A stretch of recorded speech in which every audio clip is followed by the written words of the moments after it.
De cine dracu ai fost crescut? De vidre? Depinde ce vrei. Eu nu găsesc cu rușine să stai cu măta și cu tactul la 30 de ani. Chiar nu găsesc cu rușine în asta, frate. Că mai sunt al de jegmanistele astea de vorbesc pe TikTok. Că, domne, e o rușine să stai la 30 de ani cu mama și cu tata. Dar de ce să fie rușine, frate? De ce să fie rușine să stau cu sângele meu? De ce să fie rușine să stau cu oamenii care nu o să facă rău niciodată? De ce să fie rușine să stai și la 40 de ani? De ce să stau cu tine? Cine știe cum ești ca femeie? Să te desparți pe mine după 2 ani de zile să-ți bagi pula de mine? Când o să-mi găsesc pe cineva cu care merită să fac pasul ăsta, o fac. Dar până atunci de ce? Din sânge în sângele meu, frate. Mama, e tăicuțul meu, măicuța mea care m-a născut. Care? Deci, de unde până unde e o rușine să stai cu părinții? Asta, mă, ești nebun la cap, că ne-am... Tragem stereotipuri acum, că e o rușine să stai cu părinții, să cutare, să nu știu ce. Faci ce vrei, frate, tu faci rău cuiva în societate că stai cu măta și cu tactul. Păi deranjezi pe cineva vreodată că stai tu cu măta și cu tactul. Sunt niște criterii de-astea trase de niște oameni așa care, dacă nu le convine lor ceva, trebuie să nu le convine nimănui. Trebuie să nu-i convine nimănui. Dacă, bă, frate, lasă pom să fie, mă, dacă unul îi place să îmbrace de 300 de lei, de 100 de lei, unul îi place de 5.000 de lei, de 1 miliard, care e problema?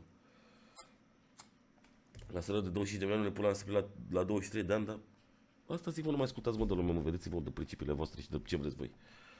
Lasă că nu trebuie să asculți de lume, ești nebun la cap să vezi ce spune lumea. Poate mai vor și părinții să scape de parazit, nu știu ce să zic, Alex, că cât vor părinții să scape de copii. Depinde și de părinți acum, eu n-am auzit de părinți care vor să scape de copii. Nu știu de unde aveți voi. Cine știe ce părinți ai avut tu, Alex, dar vor să scape de tine? Probabil ai fost crescut de păsări, că păsările ești nebun la cap și crezi pui și după aia le dă drumul de locușor. Îi aruncă de acolo, din colivie, ești nebun, din cuib. Unde dracu ai auzit vreodată de părinți care vor să scape de copii? Unde dracu ai auzit? De cine dracu ai fost crescut? De vidre? De dihori? De... Nu pot să-mi explic. Bine, nu înțeleg nici pe asta, ești nebun la cap să stai pe banii la părinți, știi?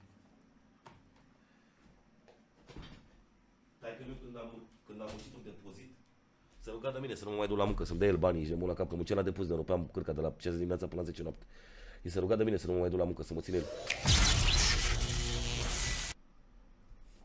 Fiecare viață așa cum o are, mă, frate, nu trebuie să mai criticați viața altuia, mă, mâncați și gura. Că de-aia, mă, suntem unde suntem, mă, că prea criticăm ce face unul cu ce face altul. Ce are măsa, cu ce se îmbracă măsa, cine-i tasul, ce au vecinii, ce mașină de spălat, ce mașină, ce haine, ce cutare. Ne interesează prea mult de ce au vecinii.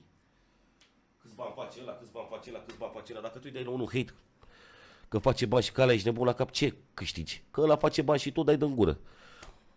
Nu știu. Sau ce câștigi dacă te iei de altul care are și tu nu ai nimic? Ce câștigi dacă te iei de ăla? Că e invidia din tine. Uite, domnule ăla, acceptă ce iei tu, contează ce iei tu, nu ce are altul. Că nu trăiești cu ăla, frate, și nu o să te ajute nimic dacă faci chestiile astea. Efectiv. Cu ce te rade pe tine, cu ce trăiești altul. Trebuie să-ți vezi de lucrul tău.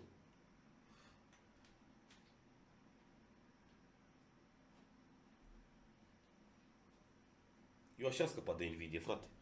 Și am scăpat de mult. Că am scăpat de invidie când mi-am dat seama că, bă,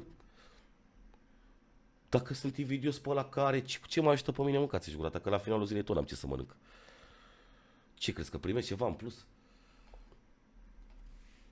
Și așa am fost crescut și eu de mama și de tata, frate, educat așa, prost. Veneam, ne puneam la masă, mamă, uite ce are ăla, mamă, tată, uite ce covor și-au luat, uite ce mașină au, uite ce mașină de spălat, uite ce, cu ce vopsea și-a dat în casă, uite ce gresie, uite ce faianță, uite ce... Și de aia nici nu prea vorbesc cu mama la telefon, ești nebun la cap, o termin, o întreb, mamă, ești bine? Da. Ai nevoie de ceva? Nu. Să fii sănătoasă. Tata, ești bine? Da. Bun, atât, la revedere. Mă duc, îi văd, îi pup și atât. Decât să stau să vorbesc cu ei la telefon, ești nebun la cap, la bârfă de-aia de... Bârfă de-aia, dacă stai așa să bârfești, că ce are ăla, ce are aia, ce are ăla, ce are... Cu ce dracu ne ajutăm? Cu ce dracu te ajută dacă te interesează pe tine ce are ăla sau ce are ăla? Cu nimic.